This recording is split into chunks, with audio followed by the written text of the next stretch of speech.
and welcome to this edition of Petrella Pastries. I'm Petrella, and I just want to thank you for joining our first show ever, and by our, I mean mine, with the inspiration of my AP Economics students.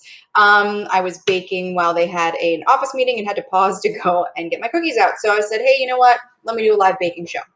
So, like many of you, I am in quarantine and I'm doing my part to help flatten the curve, and I am bored, which means that I bake. And until recently, I had never tried baking brownies from scratch. And so I figured, you know what, hey, let's give it a go. So I really enjoyed it. I thought it came out great. I am by no means someone that makes recipes, so I got it from CafeDelites, and I'll link them here. And I'm going to edit it a little bit. They call for regular sugar. I'm going to switch it up and go with brown sugar. But if you want to play it safe and go with the original recipe, that's totally up to you. So let's get started. Come on in, let's go. Yeah! Let's go! All right, okay. All right, okay. Okay, and we're going to start with melting some butter. Okay, so you want a half a cup of butter, and that basically is just one stick. So by no means is this a healthy dessert, but let's face it, that's why it's tasty. So we're going to throw that and turn our burner onto about medium high, right? You don't want to scorch the butter. You don't want to brown it. We just want it to be nice and melted, right? We do want it to have a little bit of simmering, a little bit of warmth so that it can help melt the sugar. The next thing we're going to add into the butter is a tablespoon of cooking oil. I happen to be using coconut oil. You can use whatever you have on hand, right? We're in quarantine, so resources might be limited.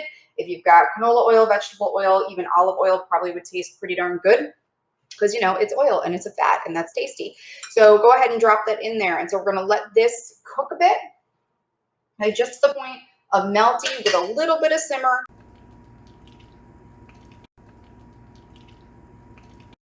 Okay, so once that is nice and simmery, you get just a little bit of bubble, you want to go ahead and put that into your medium-sized bowl. All right, do so carefully.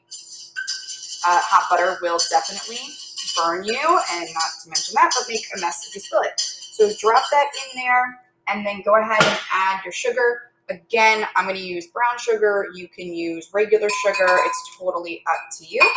But you're going to whisk this together for about a minute, just so that it gets to the point of being really well combined, and it cools down the butter a little bit so that when you add your egg in, you're not going to be curdling your egg and having scrambled eggs in your brownie mix. That is definitely not something that anyone wants. So go ahead and stir that up for about a minute. If you use brown sugar, it should look like this. If you used regular sugar, it should be a nice light yellow color. Okay, so once your butter, oil, and sugar are nicely combined, you can go ahead and add your vanilla in if you have a liquid vanilla, which I think most people probably do. I happen to have the powdered vanilla, so I'm going to actually add that with my flour and my cocoa. So again, you know, depending on what you have, if you've got a liquid or, you know, sometimes it comes out of like a squeeze tube, that you would add right now. And then once that's all combined in, go ahead and add your eggs. If you are nervous about shells, I would crack my eggs not directly into this bowl like I happen to be doing, but I'm pretty confident and sometimes overconfident in my egg cracking skills.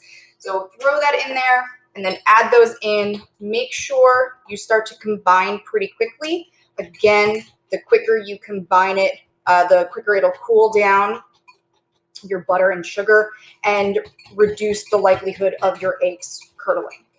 So go ahead and combine that really, really nicely. Once it's combined, I would go ahead and set that off to the side. And in your large bowl, go ahead and sift your flour, cocoa, salt, and for me, I'm going to throw my vanilla in there. But sifting is going to make sure that you have a nice, really good texture, especially because cocoa can sometimes get a little like clunky and clump together while it's just sitting in your pantry. So I would go ahead and sip that into your large bowl.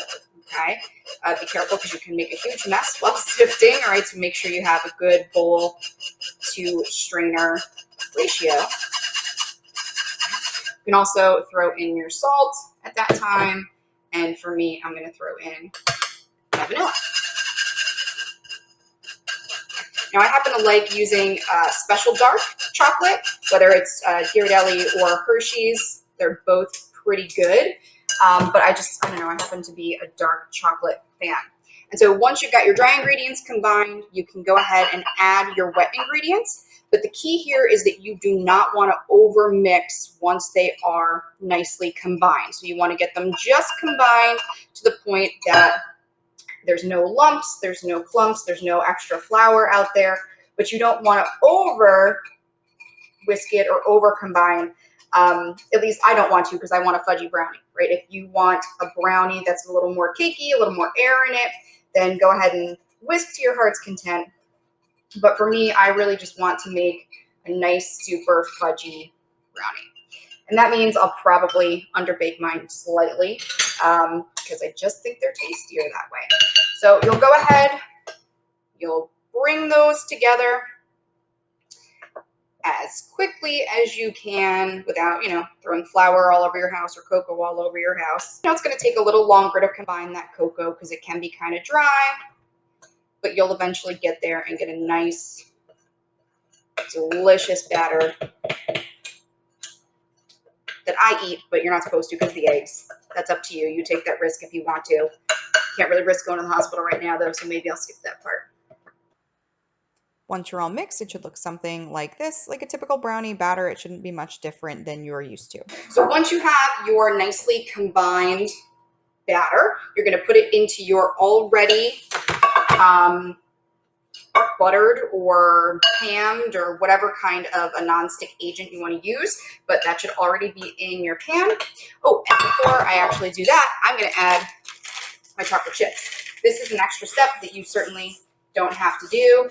I'm going to throw about half a cup to 3/4 of a cup in there because I just like the extra chocolatiness, because in my book, there is no such thing as too much chocolate. So once those are combined and in there, then you can go ahead, drop it in that greased pan.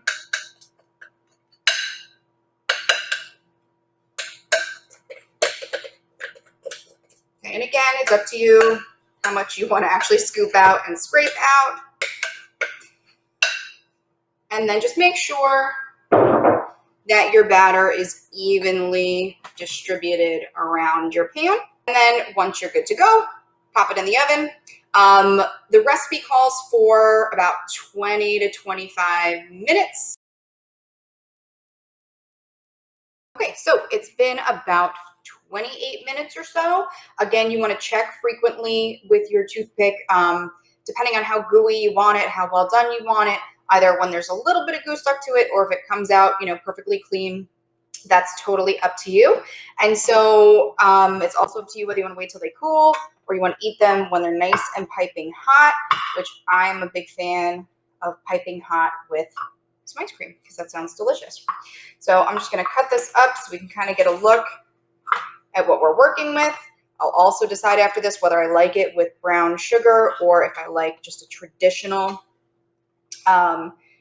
with regular sugar. And based on the texture I got, I think I like with regular sugar. It's a little cakier than I want. I might have left it in a little too long. But again, it's totally up to you and your preferences. So hopefully you'll post what you've come up with if you decide to cook these yourself so I can see.